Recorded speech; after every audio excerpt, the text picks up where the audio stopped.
Trump's master plan has exposed the power struggle happening behind the scenes in the Democrat Party. Blaze News, The Mandate, starts right now.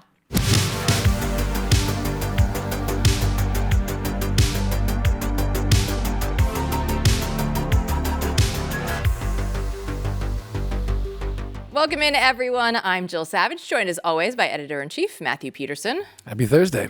Great Thursday. Happy Thursday to you. And I will say happy Thursday to our DC Politics editor, Chris Bedford, who is definitely taking day 2 of shutdown very seriously out there. He's relaxed, Bedford, today. I'm in my Blaze merchandise right now. My Gulf of America polo, which I got from Blaze, and I love walking around DC with it. It's just the perfect subtle level of FU in Georgetown. It's fun. Yes. The Democrats have not figured out the perfect level of subtle yet. They're trying to go through and actually sell their narrative right now. And the GOP is misleading you and Republicans are making false claims. JD Vance is lying to you. The GOP is on shaky grounds. You should focus on the facts. Well, here are the facts for some of the Democrats out there. Hakeem Jeffries regrets probably going on CNN with Jake Tapper.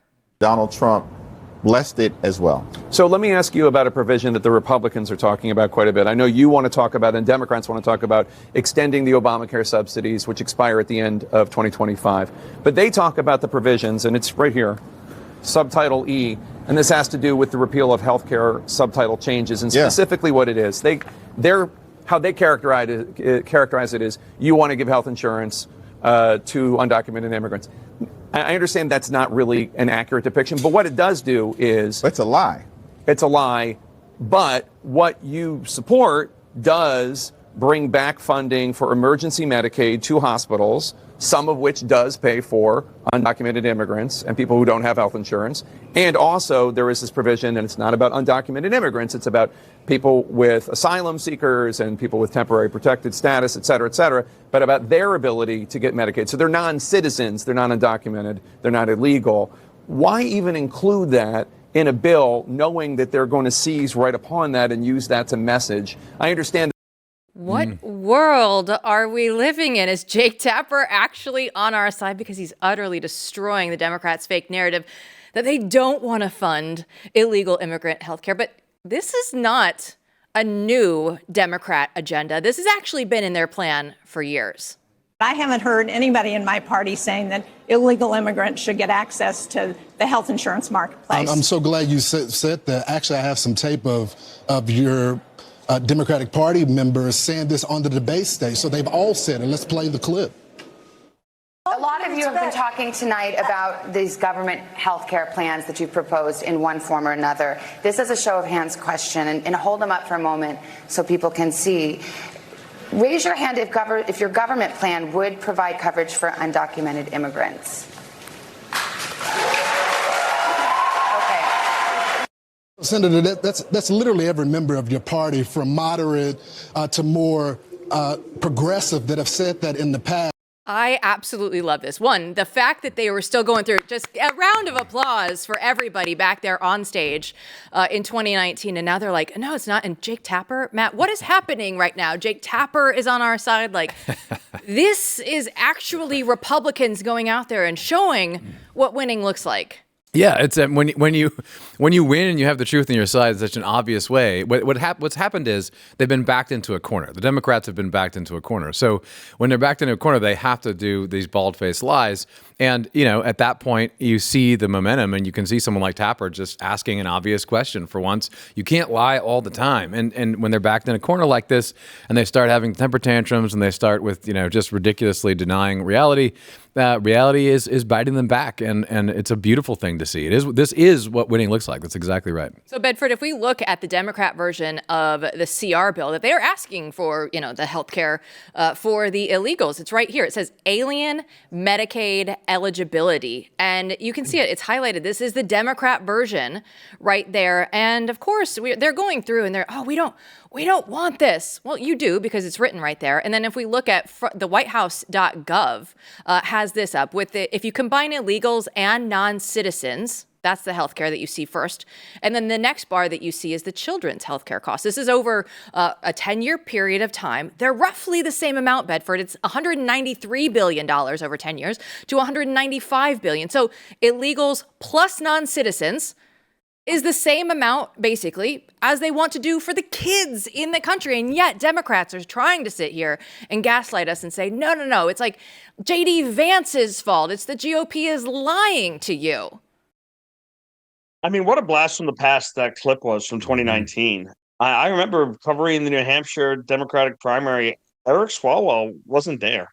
Never even made it. I completely forgot that he was on the stage.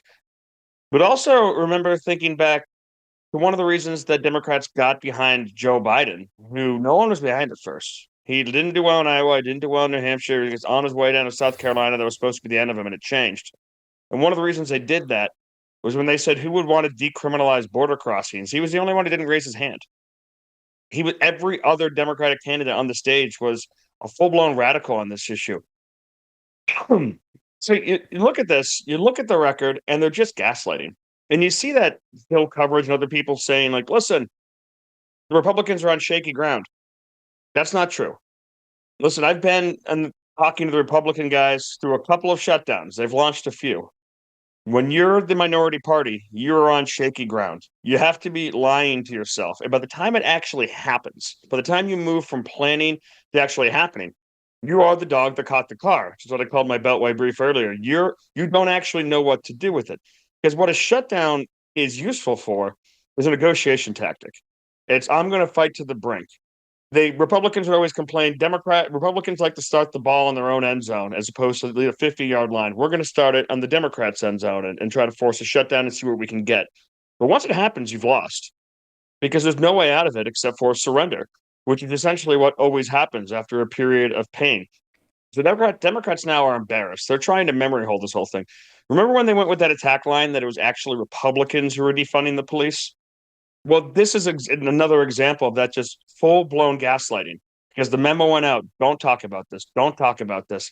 And that graph that you showed with the chip costs as well next to the illegal immigrants and the legal immigrants who aren't citizens costs, that's a major problem. And Republicans are correct, not just on that, but that Medicaid expenses are going to able-bodied men at a higher level than they're going towards poor single mothers and American citizens. Those are the people who are really causing attacks on the American people and on the American healthcare system and overwhelming hospitals. And they can say that it's not their intent or they can go this way or that, but it's the reality and they refuse to deal with it.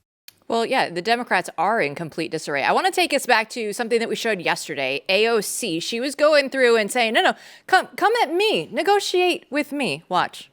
And I saw some Republican members of Congress saying, oh, well, if we have this shutdown, it's because of AOC. Well, if that's the case, my office is open and you are free to walk in and negotiate with me directly. All right. Now, we've been talking on this show for quite some time that who is actually leading the Democrat Party? Well, Nancy Pelosi has been the top of that food chain for a while. She didn't really like what AOC had to say yesterday. Watch. There was a thought from the Republicans that AOC is directing this, and she said that senators are welcome to go to her office directly. Is she driving that? Why are you saying such a ridiculous thing? I'm just quoting what AOC said. She said go to her office directly. Do you think there's any credibility to that? She's not directing this. She's wonderful. She's a real team player and the rest of that. You started by saying Republicans saying that she's directing it. She is not. Hakeem Jeffries is. I don't believe that Nancy Pelosi thinks that AOC is wonderful by the rest of the words that she says after she said that she was wonderful. But Matt, when we look at this is Donald Trump going through and he has the Democrats right where he wants them. Like they don't know how to deal with this because Republicans never go on offense. Yeah, but Republicans are on offense and Democrats are on defense. And that's what shifted. And that's what we see here today. And what you see in these two little clips is Nancy Pelosi representing really the old Democratic Party way. AOC obviously representing, the run amok progressives. Nancy has gone along with AOC and given her everything she wanted every time she has a temper tantrum, and still won't really come out and condemn her. But it shows what the conflict shows, that it's not decided yet who runs the Democratic Party moving forward. This is something Chris has been talking about on the show for a long time. And so what you see here is really Nancy saying, what the hell are you talking about? You're not in the Senate. You're not in charge. But AOC is claiming, hey, you come to my office. My door's open. Yeah. And she's taken the opportunity on purpose, right, to say, I assume the mantle of leadership. So they don't even know who's in charge over there. And there's still a lot of power struggles to come. Well, if you like the Republicans in charge, be sure to subscribe, thumbs up this video, help get this message out there, because the Republicans need to know that we like it when they're on offense. And Chris, the best thing that I read the entire day actually come from the Spectator Australia, where we're talking about OMB and Russ Vought. He's the man behind the scenes right now. He's the one leading the charge with Donald Trump and making sure that people are going to be getting fired and furloughed, and everything that we can take control of right now is going to happen. So Spectator Australia wrote that Russ Vought resembles someone who was crafted in a laboratory by the Claremont Institute to overthrow the New Deal. I don't know any further way that we can say the Republicans are winning other than that quote. That's a perfect encapsulation. I don't know if he's trying to overthrow the New Deal as much as he maybe is trying to overthrow the Great Society plan by LBJ. And that's kind of been the Republican position now, at least since Ronald Reagan, maybe even before that, as kind of a new, especially with Donald Trump. He's totally fine with that. He has no problem with that, but they're upset with the incredibly wasteful spending and government spending, which has gone towards nothing. It seems to go down the drain. It doesn't seem to help. But they're right in that Russ Vought reminds me of what the Claremont Institute taught me as a Lincoln Fellow, I think back in 2019, back when that tape was taken, about the importance of actually understanding government. It's fine to be AOC and a rock thrower on the outside. It's fine to be some of the backbenchers in the GOP who just want to throw rocks and don't want to get along with people and don't understand why they can't get their way. But at the end of the day, it's the people who really understand how to wield power and how to use power, which is what's differentiated this Republican administration from previous ones. They're the good guys. They actually know how the mechanisms of the bureaucracy work. They've been inside. They know who's with them. They know who's against them.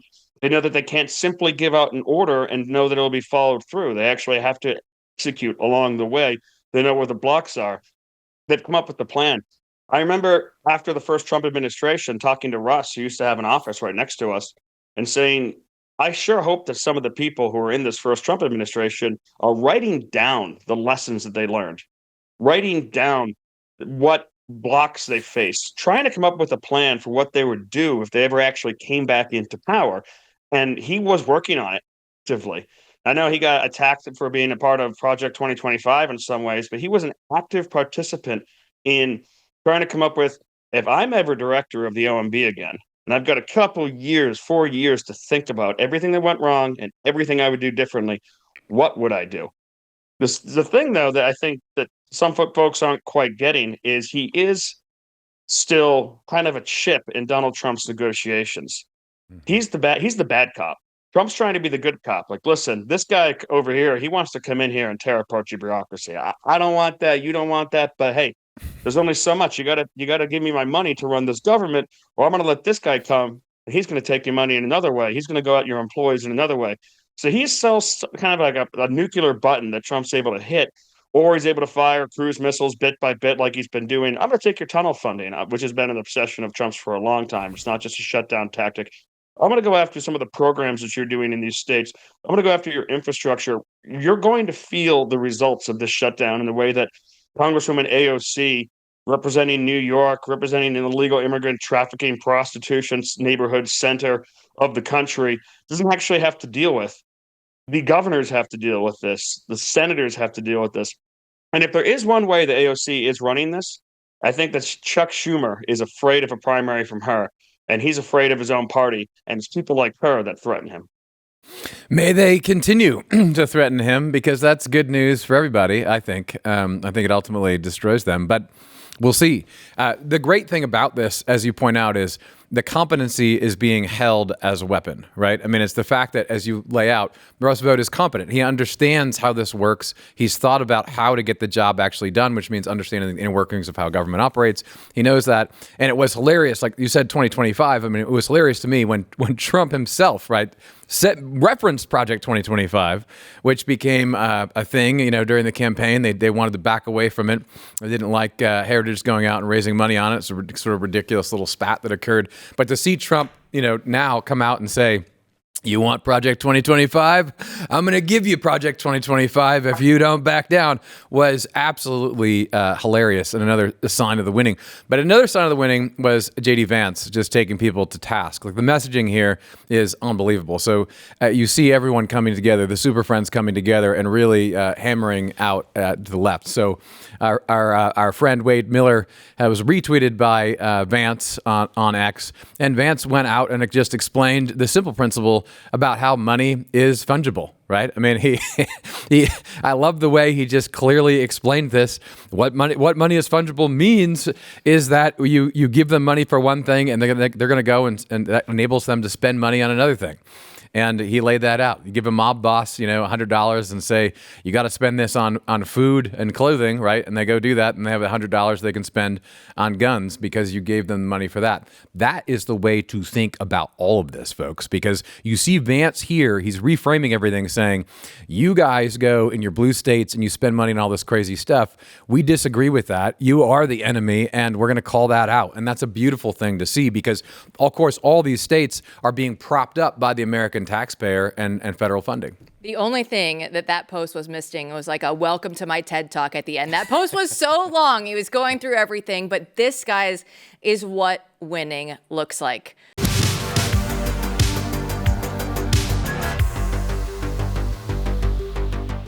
Well, some bourbons are out there chasing trends, but Flying Ace chases legacy. It's straight bourbon the way that it was meant to be. It's bold and balanced and unapologetically American. There are no gimmicks or fluffs. It's just real whiskey made for people who actually still believe in hard work and high standards and doing things the right way. And Flying Ace delivers every time. It's not about hype. It's about heritage, and it's about getting back to what bourbon was always supposed to be. So if that sounds like you're kind of poor, it's time to level up. You can buy it online at flyingacespirits.com. Use the code BLAZE for free shipping. I want to turn our attention now to Netflix because they just got burned. Elon Musk has been telling subscribers they need to cancel Netflix after they've been pushing a trans cartoon for kids. It's a program that's rated for ages 7 and up, and their creator was mocking Charlie Kirk. And it didn't just happen on this one particular show. This show is called Dead End Paranormal Park. But let's go ahead and take a look at another show, The Babysitter's Club, currently on Netflix. I hear someone's not feeling well. Let's take a look at the little man. Can I please talk to you two outside? If you looked at her and not her chart, Bailey is not a boy. And by treating her like one, you are completely ignoring who she is. From here on out, please recognize her for who she is. And if at all possible, could you find me a non-blue hospital gown? I apologize. There's just crazy things that are happening that we're exposing our kids to all over the place. And Netflix is really the center right now. We've talked a lot about Disney. We've given them their fair share here of criticism on this show, but it's time to look at Netflix right now because what we're seeing right now, Matt, is a complete phenomenon where people are just posting that they're canceling Netflix. Their stock price is down. It's been down over 5% right now in the wake of all of these cancellations. And you can see that Elon Musk going through, and he's having his own personal story with the transing of his own kid, and he won't just sit by and take this. He's actually going to make sure that people are going to put their money where their mouth is. Yeah, and this is remarkable because, of course, Netflix is one of those companies like Disney, it's even bigger than Disney in a way, where it's just a platform where there's a ton of content, right? So how can you avoid Netflix in today's day and age? What this shows, Jill, is that people are still angry. Half the country, more than half the country really, is slighted every time this crazy stuff is just pushed by radical ideologues who are really lunatics. I mean, that what we just saw is irrational, like a child telling doctors doctors, right? That a mental illness is actually something to be respected. That's what you're seeing. So we are not done, right, reforming the culture. That's just beginning. And Musk is really fomenting, and organizing a lot of people right now. Yeah, so we see the Netflix activism that's going on. There's a tweet out there that's gotten over 5 million views. James Esses wrote that Netflix is an activist outfit, hell-bent on ideological indoctrination. It has a fund for creative equity that they've put out. It's given hundreds of thousands of dollars to the Transgender Film Center. So what is this? Well, there's the link there to the Netflix website, and it came from the summer of 2024, where they're gloating. They're telling everybody that there are going to be 8 trans creators, and they will learn everything from working TV and film over this 12-week course, Chris. So they're bragging that it was the first of their kind. So are we surprised that last summer they're posting how these things are going to be happening? We're going to be giving all of this money. And oh, by the way, don't forget, Chris, that the Obamas got involved with Netflix back in 2018. Oh, yeah. And here we are. Yeah, the Obama's production company, Higher Grounds, had a deal with Netflix for 7 years for millions of dollars. Now, they didn't make this video, but I'm actually glad people are catching up with Babysitter's Club and other cartoons and other things which are geared towards children. I think that a lot of American parents have the idea that they can put the kids setting on for their content, whether it's Apple TV or Netflix or Disney even, and assume that they're not going to be spoon-fed psychotic pseudoscience and other things. I was spoon-fed some pseudoscience. I used to watch Beekman's World as a kid, which is like a half-fake science show. But this is entirely different. Children targeting, it's what they call grooming. It's absolutely grooming children, grooming mental illness, making people think things about themselves, which, by the way, leads to really sad outcomes of self-loathing and suicide and hormones and other chemicals that adults shouldn't even be taking. Forget about children making decisions before they're actually of sound mind, because the brain is still forming, the body is still forming, they're still going through puberty and all these other things. This has a real direct cost. And a lot of the clips that are circulating online right now, God bless these guys for getting attention to it, but they're years old. They've been doing this, like you said, for years. I think that show aired 2020, 2021. Some of the shows came out in 2024. But people want to go back now and say, hold on a second. Now that fever dream of 2020, 2016, 2017, really, all the way until 2025 is over, there needs to be a reckoning. There needs to be some kind of consequences for these companies. I tell you what, I've been to Target once in 2 years, and that's because of a newborn infant had a fever, and that place was open, and I was more concerned about her than anything else. But other than that, we don't go there.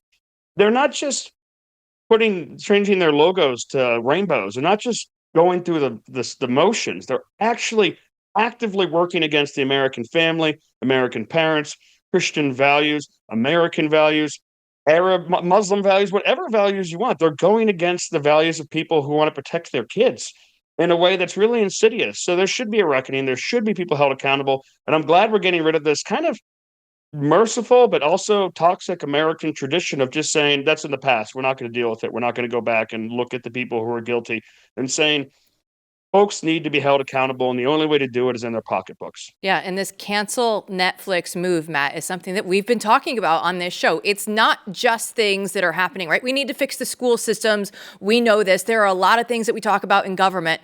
But what we're doing right now with corporations, and today we're highlighting Netflix, it's still a huge issue, and people can go through and figure out, I'm gonna speak with my pocketbook. I'm going to make sure that I don't continue funding companies that hate us.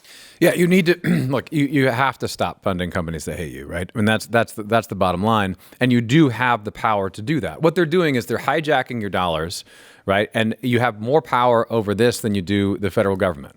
The federal government does the same thing. They hijack your money and then they use it to spend it on things you absolutely disagree with, things you might consider, hateful crimes. They use that money to, fund abortion and all that sort of thing. Well, the companies you actually have power over if you just say no. And if we say no together, we will have an influence. And there are a lot of big brands that have learned this lesson, but not enough. Not enough of them have actually come to heel. So this is really important. And it's really important that someone like Elon takes this on and says, no, this is absolutely reprehensible to support the sexual mutilation of children and to encourage them along those lines. This is evil, right? So we have to come together and take action. And the good news is that you all have a lot of power out there. We're just not using it all yet. And I think that's going to change in the coming years because people are sick of it. As we keep talking, it's just everybody going through and making sure that Republicans are actually going to win, right? Bedford, this is what we're getting at. This is what it all boils down to. Yeah, DeSantis going to Disney was one of the great examples, even though he said, what are you going to do? Where are you going to move? Where are you going to go? You've already got California. You need this. Everything is built here. I'm willing to go at you. I'm willing to have some courage. I'll go at the cruise ships. I'll go at a lot of places. And where else are you going to? Are you going to dock in Cuba? No, I'm a state. I'm a governor. I have power to go at you. I'm the president. I'm the director of OMB. I'm not just going to throw up my hands and say, what would Reagan do? Reagan would allow the mutilation of children. That's completely ridiculous. It's a Republican myth that people like to do just to cite their libertarianism. Corporations can do no wrong. And you know what? I want to fix them. I mean, I look at Disney. I love the old Disneys. Mm-hmm. I like The Simpsons. I like Star Wars. I like to watch these sorts of things. And it pains me that that my money is going towards bad things. You have to cut that cord and just buy the DVD or something. I don't know. Get it secondhand. I mean, Black Sails is a stupid, semi-pornographic pirate action on Netflix.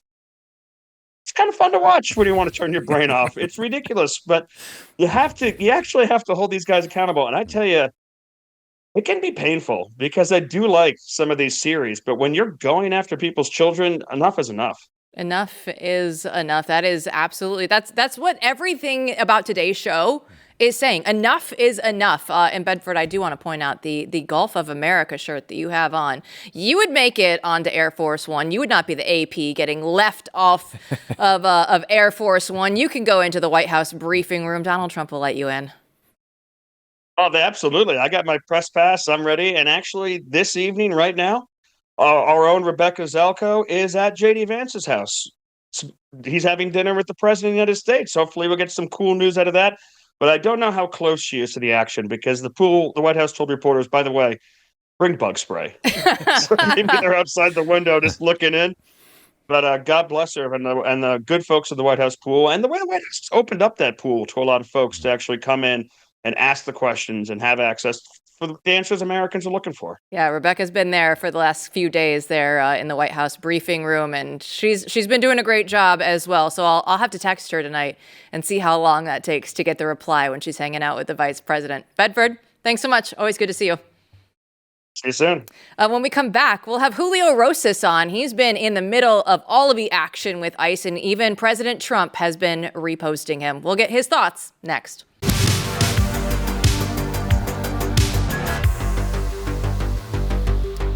Share the Arrows is next weekend, so ladies, listen up. It's Share the Arrows. It's hosted by Blaze TV's own Allie Bestucky, and you need to get your tickets now if you haven't already. We know last year was incredible, and this year is going to be even better. You'll hear from the boldest, most steadfast Christian voices of our day, and you'll leave feeling fully equipped to tackle all of the lies and obstacles that this world throws at us, and you need to be there. This event is right here in Dallas on October 11th. You can get all the details at sharethearrows.com. That's sharethearrows.com. The left is escalating again. Violent protests, ICE blockades, and even shooting at federal agents. Julio Rosas is Blaze Media's national correspondent, and he's been on the ground documenting it all. And he's getting to the truth and exposing some of the things that the legacy media doesn't want you to see. Take a look. Arrest ICE!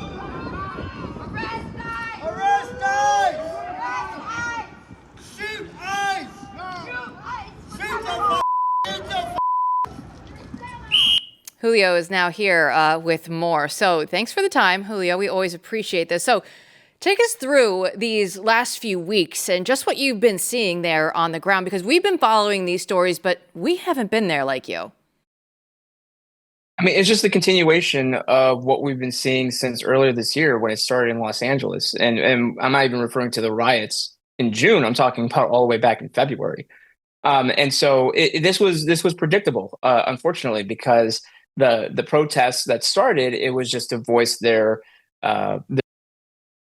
Trump's mass deportation efforts. And of course, that didn't work. And so they've been escalating their tactics ever since. And so they had their initial outrage, not just in Los Angeles, but in different parts of the country back in June. They've tried to maintain that momentum, but it's kind of hard to maintain that anger and rage, to be out there day after day for months on end. And so since they've been unable to stop ICE and Border Patrol that way, then we go into more, unfortunately, basically terrorist attacks, because like, as you alluded to, we had the shooting in Dallas at the ICE field office there. We got this, ongoing insurrection in Chicago, outside Chicago, and now Portland as well. And so this is their playbook. It's kind of similar with President Trump. They try to take him out. They failed to do that, so they go to the next easiest target. And unfortunately, that was Charlie Kirk a couple of weeks ago. And so this is all in the same vein. And of course, the Democratic Party, they've been fanning the flames the entire time. They have no qualms about labeling ICE officers as Gestapo, Nazis, these unmarked, these unidentifiable agents. And it's like, well, because they're wearing masks because there are dedicated networks that would dox these agents and to try to kill them. And that's the end result. That's what they want, because they want to instill fear in the federal agency. Julio, one of the fascinating moments that you've had in the last few weeks was when you interviewed one of the people who was yelling in that video you all just saw a few minutes ago. We started out the block with, where they're yelling "shoot ICE," and you actually went up to this guy and asked him about what he said. Let's watch this. I saw a while ago. You said shoot ICE. With arrest ICE. Yeah. ICE, yeah. What would you say to people that says that type of chant is like really dangerous, considering what's been going on in other parts of the country? Dude, it's dangerous without that. Dude, what are you gonna do? Not fight back? How do you fight back? Apparently, words mean something. What did you make of this guy? I mean, tell us a little bit about this interview.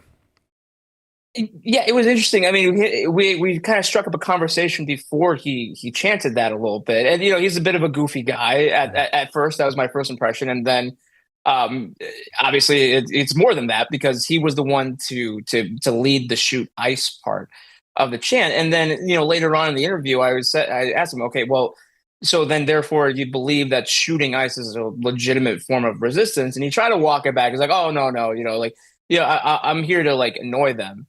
And so it's this weird thing with not just him, but the broader far left movement overall, in the sense that they paint themselves as revolutionaries. They paint themselves as people who is like ready to like take an actual fight against fascists, against Trump, against his supporters. But then when you try to pin them on that and say, well, okay, well, but this is what you said, and this is what you're supporting, and this is the end result. Then they try to back away and say, well, actually, no, that's not who we are. That's not what we do. It's like, well, but you just did that. And so thankfully I was able to capture that chant on camera, because, maybe they would have then accused me of trying to make that up. But it's this weird, they want to have it both ways, to where they want to be viewed as these hardcore revolutionaries. And what do revolutionaries do? They do pretty crazy things. That's why they have that name. But because we're not in like this full-blown color revolution, they can't get away with as much. So they try to portray themselves as, oh no, we're just here peacefully. And we saw that at Broadview as well, where they're accusing these ICE officers of trying to run them down and run them over with these vehicles. And it's, no, you're impeding federal officials in their official capacities, and you're the one that's standing in the way of a car when no one's stopping you from moving 5 feet to the left and getting out of the way. Yeah, they're all tough guys until you put a camera in their face and try to expose what they're actually saying, and they want nothing to do with it. But you've been covering Antifa for years, Julio. So you were talking about the strategy, the playbook. So what is their strategy right now? Has it changed over the years? What are we looking at going forward? Unfortunately, what we saw in Dallas is there's a very good chance that that's going to continue elsewhere, because this isn't stopping. And the Democrats and their street soldiers, they don't have an incentive to stop. I know people were kind of dogpiling on Ted Cruz in the aftermath of that shooting, saying this has to stop. And the refrain, the retort to that is like, well, you have to make them to stop. They're not going to do it on their own, and I believe that. And I actually, I totally agree with that sentiment. Where they've been getting away with all of this since 2020, right? I mean, this isn't new. I was at that ICE facility in Portland back in 2020 and 2021. So they know that they can get away with a lot of stuff, and that's why it's good that the Trump administration is in charge and can utilize the federal government to crack down on these groups and on these cells. But it's going to take time. It's going to take work. I mean, they are good at what they do because this is a lifestyle for them. This isn't just something that they happen to walk into. They're dedicated. They truly believe that they're in an actual fight, guerrilla style tactic war against the federal government. So, and like I said, they're not used to being targeted in that way. So that's why we've kind of seen them trying to adapt and going a little bit more underground with their communications with each other, with how they organize these rallies and protests. There's more happening this weekend because the National Guard is about to be in place here pretty soon. So the only way that this stops is if the Trump administration makes it stop. And so tell us about that, because the president himself truthed you recently. And certainly the administration has been taking action. So is there any difference in what you see going on now? I mean, you've written a few articles about what happened in Chicago, and it sounds like there is some action that the administration is taking, and maybe it's having an effect. I don't know. Yeah. So an example of that is, again, back at Broadview, which is outside Chicago. The past calls for a protest on Fridays, that's been their day that they typically choose. It was clear that they were going to be blocking the road. That was the purpose of that protest, so they can try to impede federal agents. This week, they're calling for a press conference at a later time. Now, whether they do just hold a press conference and then that's it, that remains to be seen. But there's a little bit of that tone shift because on Saturday, as on the video that you're playing right now, Border Patrol wasn't messing around. They cracked down hard because they were still blocking the road, and they were given multiple chances to stop doing that. And when it was clear that they weren't going to move on their own, then Border Patrol rolled through. And I can attest that the pepper spray is very effective at getting people out of the area. So I think we're starting to see some shifts in some tactics. But again, like in Portland, I mean that city is not an American city. It is a communist hellscape, really, and that's no exaggeration. I was just there earlier this year. It's somehow even worse than back in 2020. So I think the crackdown is going to have its effects, but because again, these people have been doing it for so long, with the basic permission of the local and state governments, because they're captured by these radicals. It's going to take a little bit because it's not just an activity change; it's a culture shift that has to happen. I will completely co-sign on Portland as a communist hellscape. I used to live there. It was one of the first cities that I moved in after college. It was back in 2008. And I went with a friend downtown Portland, and there was a sandwich shop down there, Julio, and it was a communist sandwich shop. It was written all over, and it was one of those pay what you feel kind of stores. It didn't have prices listed, right? The sandwich should have been like $6 or so back then. They didn't have that written, though. It wasn't there.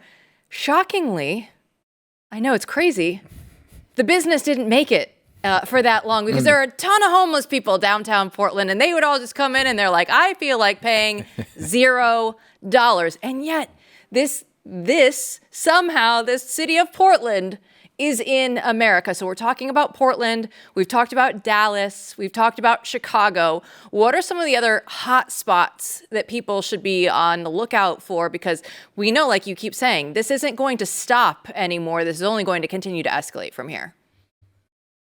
I think Los Angeles is still a place to keep an eye on, just because the weather makes things easier there in Southern California to be outside the federal building and the ice facility longer than say Chicago in December. But what's interesting is I saw a recent weather forecast for much of North America, and it is expected to actually be a warmer than average October. So I was actually expecting around this time to be kind of taking it easy and not having to go to places so often because it's supposed to be in the 40s, but in fact it's still in the 80s. So just on that alone incentivizes people to be out there for longer, right? And so same thing with New York City. At the federal courthouse, people are trying to interfere with that, both with the local activists and officials, even photographers. I mean, there was that video where a photographer goes into an elevator when they know they're not supposed to with the detainee, and so they had to be shoved out of the way. I mean, so I don't know exactly what's going on with that, but I would say that any typical sanctuary jurisdiction. I mean, we saw some unrest in Rochester, New York. For example, about last month, a Border Patrol tire got slashed, right? And so I could say for Florida, for example, that has never been an issue. There have been some protests, like with the No Kings Day and all that, but because it's a law and order state, nothing crazy happens. Mm-hmm. So it's wherever these activists are comfortable being able to go above and beyond what's protected by the First Amendment. And again, that's why it's really funny when you see these people say like our First Amendment rights are being violated, and it's no, you're impeding an official duty from the federal government. People thought people who participated in January 6th, they think that if they were walking through Congress, like, oh, well, they're a terrorist, even if they didn't do anything beyond that. But for some reason, that same logic does not apply to these people who are assaulting federal officers or burning things, and as we've seen, unfortunately, attacking journalists who are actually covering this type of stuff in a truthful way. Yeah, we should mention that. I mean, Katie Davenport getting hit in the face. Looks like she has a black eye, and people like you out there have to stay safe.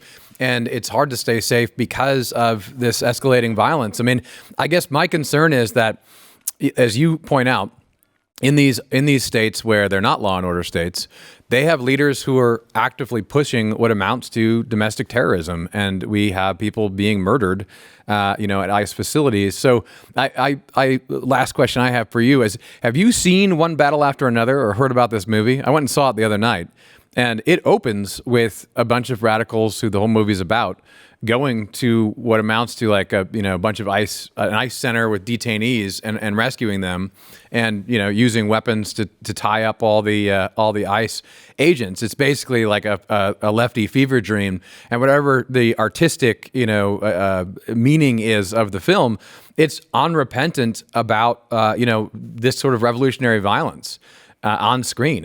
You should go see it, I think. Yeah, I have not seen it, but you're right. You're right in the sense that leftist violence is glorified, and the people who participated are glorified. I mean, the fact that people want to say that this is a both sides issue, sustained political violence is somehow happening on both sides, is just not true at all. I mean, the Proud Boys basically are no longer exist after January 6th. Same with the Oath Keepers.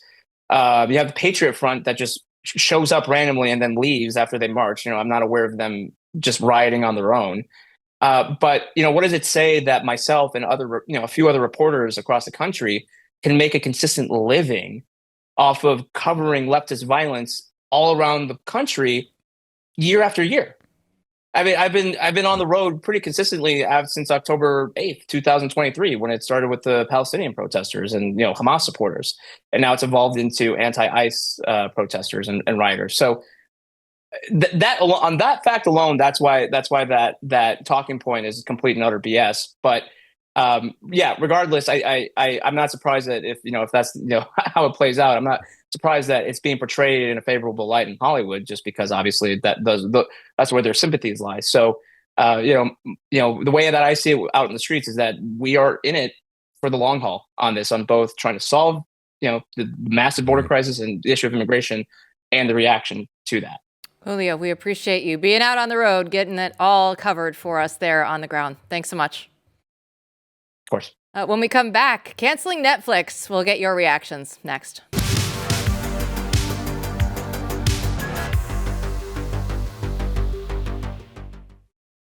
Well, we've heard it 1,000 times. Go woke, go broke. It's happening to Netflix right now. Canceling Netflix, that's been trending on X. You see what happens here with their stock price. We've been talking about this earlier in the show, so I wanted to get your take. So I asked you on X that Elon Musk is calling for people to cancel Netflix after they've been pushing the trans ideology on kids. So are you canceling your subscription? And tell us why. Edward will start us off here and says, I already canceled a long time ago because of price hikes, and now I have no need to return because of certain programming like Cuties. I put my money towards The Blaze for quality content and awesome people like yours truly. Listen, we love when you suck up to us. It's fine. We also just love that you're a Blaze TV subscriber. So if you're going to spend your money anywhere, it's not a bad place, Matt. No, this is what it's all about, because it's actually that money is going to us so we can send people like Julio on the road and bring you more and more news and coverage and investigative stories. I love this one. Aletha wrote, cancel TV, make America think again, Mata. It's one of those things where, Matt, you used to say, I used to be smart. I used to read books sometimes. And now we're just in a country where podcasts are great. This one, go ahead. Listen to it. Subscribe. Yes. My rule for that is actually for all the people behind the camera, in front of the camera. Every time you're in front of the camera, let me tell you, you lose a few brain cells. That's my rule. I'm running out of them, but I have to do it. We have to do it. Someone's got to do it. Someone's got to be here and read these comments and have fun on this show. So we're glad to do it. We're at least trying to give you quality here, yes, and some real journalism from time to time. I know it's crazy out there for the legacy media to think of that. Talk about what's really going on. Make America think again. You're right. We should all watch less of the screens. And when we do watch, we should be actually informing ourselves and edifying ourselves in some way, whether it's entertainment or not. And that's what we're here to do. Jim will round out our replies today. And he says, I haven't had Netflix for over a year. They were rubbish then. They're rubbish now. I don't give my money to pedophiles. That is a strong way to end the comments today. Look, these people, they do support this stuff, and we have to get it through our heads. We have to stop supporting people who hate us. This is part of why I moved out, here, Jill, to Dallas from California. I didn't want to be in a state where the people who ruled it continually actually despise me because of my beliefs and hate who I am. I didn't want to do that anymore, so I voted with my feet and I moved to Dallas, Texas. But when you look at Netflix, it's the same way. Stop buying products and services from people who hate you. Now, we can't cancel everything, right? But we can certainly take a stand and start doing this more proactively. Republicans, conservatives, libertarians, whatever you want to call yourselves, they're all out there in our audience. This is what it feels like to win, right? We start the show with Donald Trump going through. The Democrats have no clue what to do right now with this shutdown. Complete disaster on there. And the fact that we have Jake Tapper on our side really tells you something. And we go through and we look at people actually following through and canceling Netflix. Do people like Netflix? Of course they do. It's popular for a reason. But I don't know how long this boycott will last. I don't know how long people will be canceling Netflix, but it is at least a step in the right direction. Yeah, and all these corporations, they need to be served notice. They need to be served notice. You've offended half the country. You've offended millions and millions of people. You don't seem to care. And so the only way, to make them care is to actually kick them in the teeth. And that means more than just canceling, right? And stopping to buy not buying products. That means also there should be government action as well. There's 1,000 ways to do this. The left has done it for years, and we're just beginning to. Roosevelt says, government action? I got government action for you. He's ready to go. Everybody's ready to go right here on the right. We're energized. We need to stay this way. Thanks for watching, everybody. We'll see you back here tomorrow.